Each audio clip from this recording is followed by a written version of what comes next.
Goeiedag almal, dit is Roan hierso van Sterre Toe.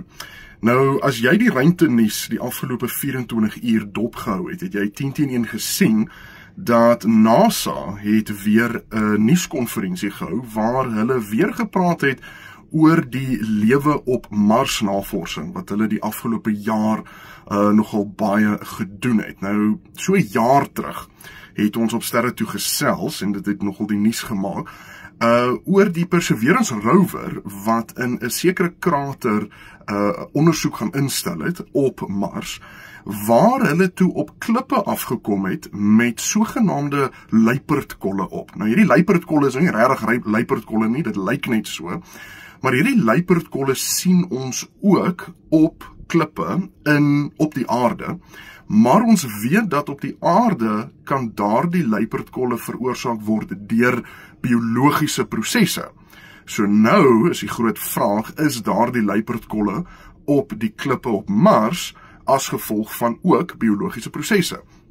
Nou, die afgelope jaar het NASA-wetenskaplikes en wetenskaplikes reg oor die wêreld saamgewerk en gekyk of hulle 'n ander rede kan kry waarom daardie kringe op daardie klippe is.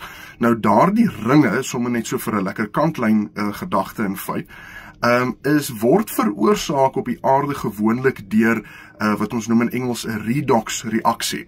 So dis eintlik maar 'n oksidasie proses. Dit is wanneer, sommer net in 'n neutedop, dit is wanneer twee spesies elektrone uitruil. Die een verloor elektrone, die ander een kry elektrone by. En dit is die proses wat verantwoordelik is byvoorbeeld vir die roesproses of elektrolise of op 'n ander noot die energie uitruil van lewende biologiese prosesse. So nou is die groot vraag, is dit regtig lewe wat op Mars ontdek is? So gister is daar 'n Nature artikel gepubliseer waar die wetenskaplikes dan nou baie mooi uiteensit wat het hulle gekry, hoe hulle dit gekry het, wat hulle dink dit is en wat hulle nie dink dit is nie.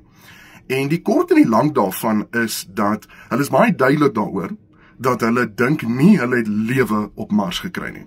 Hulle sê wel dat op hierdie stadium kan hulle nie 100% seker wees of dit lewe is al dan nie, want daar is ook ander bekende prosesse wat hierdie luiperdkolle kan veroorsaak op klippe.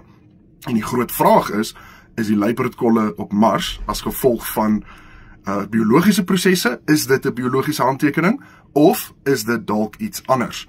En die enigste manier om doodseker te maak hiervan is om daardie klippe van Mars af op die aarde te kry, want die tegnologie wat die Perseverance rover op die oomblik het, beskik nie oor al die toetse om te doen, sodat ons seker kan wees nie. So daar is nou 'n groot dryfveer om seker te maak dat ons daardie Marsmonsters, die klippe, gaan haal op Mars en in 'n gecontroleerde manier terugbring aarde toe, sodat ons daardie klippe kan bestudeer. So, in 'n neutedop, het hulle of ons, die mensdom, lewe op Mars ontdek? Die maklike en vinnige antwoord is nee, ons weet nog nie. Ons moet nog meer uitvind. So, ons is baie opgewonde oor hierdie stuk navorsing. Ek dink dit is baie interessant om te volg en ek sien baie uit om te sien wat met hierdie navorsing gebeur. So hou die spasie dop. Dit is definitief iets interessants wat ons kan leer van ons sonnestelsel.